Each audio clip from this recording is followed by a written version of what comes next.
Bonjour à toutes et à tous. Sans doute que bientôt, avec les mesures appropriées, nous pourrons nous retrouver.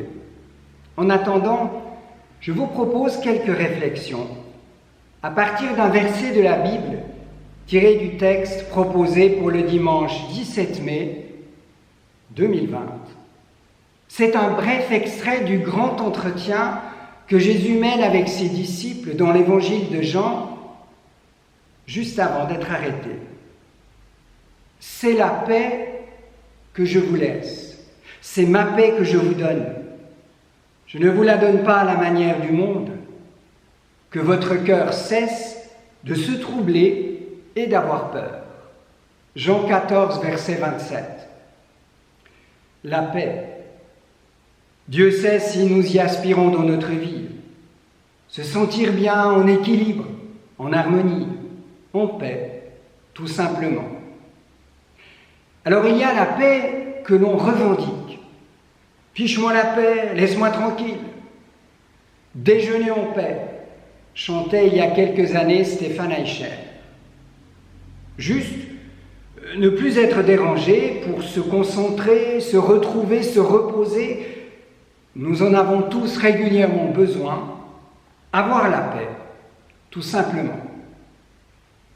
Et puis il y a la paix que l'on impose, par la force, par la menace d'une sanction. C'était du reste le cas de la fameuse Pax Romana, la paix romaine, c'est-à-dire le calme et l'absence de troubles que faisait régner l'armée romaine dans son immense empire. C'est du reste au nom de cette paix musclée que Ponce Pilate n'hésitera pas à faire crucifier Jésus pour éviter des troubles à l'ordre public et impérial. De façon heureusement pas toujours aussi tragique, parfois juste, parfois injuste, les sociétés humaines utilisent tout à leur manière de la force pour maintenir l'ordre et le droit. Et donc, pour maintenir une certaine forme de paix, non sans ambiguïté souvent. Il y a aussi la paix que l'on fait. Faire la paix. Là, c'est une autre paire de manches. C'est s'attaquer au conflit, mettre à plat, résoudre, construire des solutions. Faire la paix, c'est compliqué et c'est courageux. Cela demande de l'honnêteté, de la lucidité, des concessions, du respect mutuel, du dialogue. Toute une histoire. Que ce soit sur le plan individuel, personnel, dans une famille, que ce soit dans une société, une association, un groupe, que ce soit entre États ou entre pays, on n'y arrive pas toujours. Vous savez, gagner une bataille, c'est assez facile. Gagner la guerre, c'est déjà un peu plus difficile. Mais alors gagner la paix, c'est à la fois le plus compliqué et le plus indispensable pour vivre et construire l'avenir.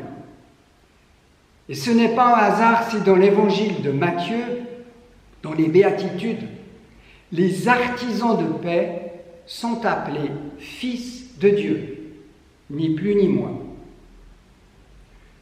Jésus, lui, dans le verset de l'évangile de Jean, auquel je faisais allusion tout à l'heure, parle d'une paix qu'il nous donne. C'est la paix que je vous laisse, c'est ma paix que je vous donne. Il s'agit donc d'une paix que l'on est appelé à recevoir, un don, un cadeau. Il ne s'agit manifestement pas ici d'une paix à obtenir au prix de gros efforts, d'une paix à revendiquer ou à imposer, ou même à faire, mais bien d'une paix à recevoir pour commencer. De quelle paix s'agit-il ? La deuxième partie du verset nous donne un indice. Que votre cœur cesse de se troubler et d'avoir peur. Cette paix-là vient donc se loger au cœur de l'être humain. Elle le délivre du trouble et de la peur. C'est une force intérieure qui nous est donnée. En lisant l'ensemble d'ailleurs du grand entretien de Jésus avec ses disciples, on le voit bien, cette paix qui a les couleurs de la joie et de la confiance a une source. La certitude d'être aimé par Dieu, c'est-à-dire accueilli et pleinement reconnu dans une communion indestructible. Et le Christ est tout à la fois l'incarnation, le signe et la preuve de cet accueil et de cette communion. Cette reconnaissance et cet amour sont les fondations sur lesquelles on peut construire. La bataille que nous avons tous tendance à mener tout au long de notre vie pour se sentir accueilli, reconnu, accepté, aimé, est en fait déjà gagnée par Dieu dans le Christ. Oui, c'est là une source intarissable de paix. Alors s'ouvrent dans le quotidien de la vie des promesses de réconciliation et de paix à construire en nous et autour de nous. Car cette source de paix au cœur de la vie n'est pas là pour nous enfermer dans une bulle spirituelle. Elle nous appelle à renouveler nos relations avec les autres, avec Dieu, avec la création. Et puis, ce n'est pas le moindre des enjeux, avec nous-mêmes.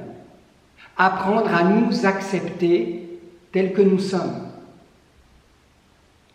C'est une paix contagieuse qui se partage en vivant les uns envers les autres et les uns avec les autres, accueil, reconnaissance et amour.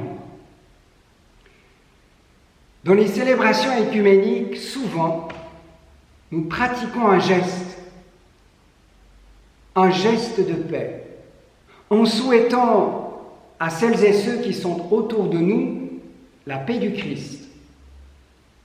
Alors c'est vrai, en temps d'épidémie du coronavirus, ce genre de geste est impossible. Ce qui est sûr, c'est qu'en ce temps d'épidémie, nous pouvons nous ressentir troublés, dans l'angoisse ou dans la peur. Alors ce que je vous souhaite, c'est de recevoir cette paix qui donne et redonne confiance et joie au cœur de la vie. Alors oui, que la paix soit avec vous. Que la paix du Christ soit avec vous. Amen.